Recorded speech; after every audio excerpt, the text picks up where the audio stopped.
tea, there's your whiskey. I'm Paul Whitehouse. I've spent my career trying to make people laugh. But now I'm getting serious, well, sort of, on a podcast about ADHD with my wife, Dr. Minna Jompe. And who have we got on today? Minna lives with ADHD and she thinks I have it too, but I'm not so sure. So you think that I'm ADHD, don't you? I absolutely do. You're very hyperactive. Fairly hyperactive, yeah. You're OCD. I don't really think I am ADHD, but I have got 5 BAFTAs. Joking aside, I'm interested to know exactly what ADHD is. All the stuff that ADHDers really struggle with. Timekeeping, making plans, sticking to plans, starting a task, completing a task. Right. They're human symptoms, but where they persist and it's an issue, it's ADHD. So what is the difference between the normal level of that and someone with ADHD? Symptoms have to be present from before 12 years old, Right. and affect you in more than one area of your life to a point where it is quite debilitating. At least 2.5 million people in the UK live with the condition. But like many others, Minna doesn't like the title at all. Attention deficit hyperactivity disorder, and it's the D's that you don't like. Yeah, deficits, defects and dysfunction. Well, what about the positive aspects? Getting a diagnosis means being able to appreciate those positives and get help for the downsides.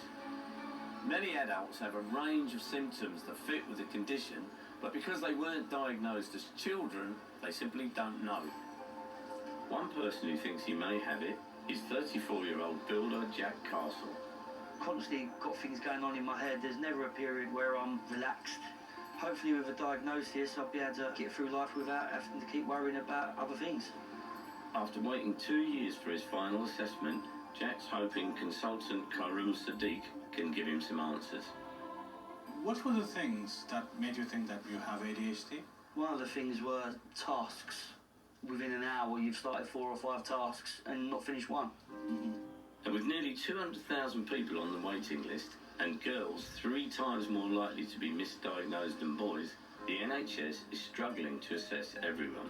But clinical advisors like Jess Brunette are hoping a new bit of tech called a QB test will help speed up the process and cut NHS waiting times. QB test is currently the only medical device that allows people to visually see their ADHD symptoms.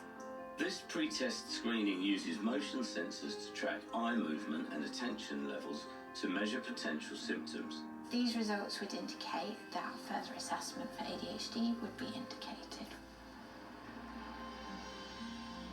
At the end of Jack's test, it's confirmed he does have ADHD.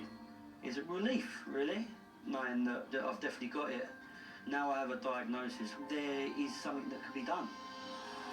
Getting a confirmed diagnosis last year at the age of 52 also helped my mate Johnny Vegas, who's the latest guest on our podcast. I always knew I was different. Yeah. Uniquely wired. It's not a disease, it's just... The difference, darling. I didn't want it to define me, but I wasn't afraid of it. ADHDers use therapy, medicine or lifestyle changes to manage their symptoms. Johnny, as always, turned to pottery. Art is now my best coping mechanism.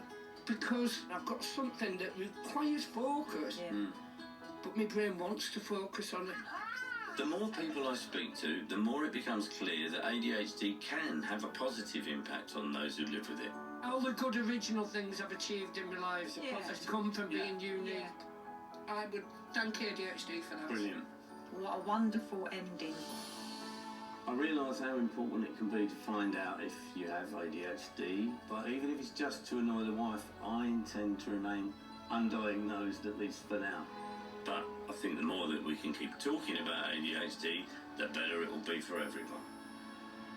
Oh, thank you to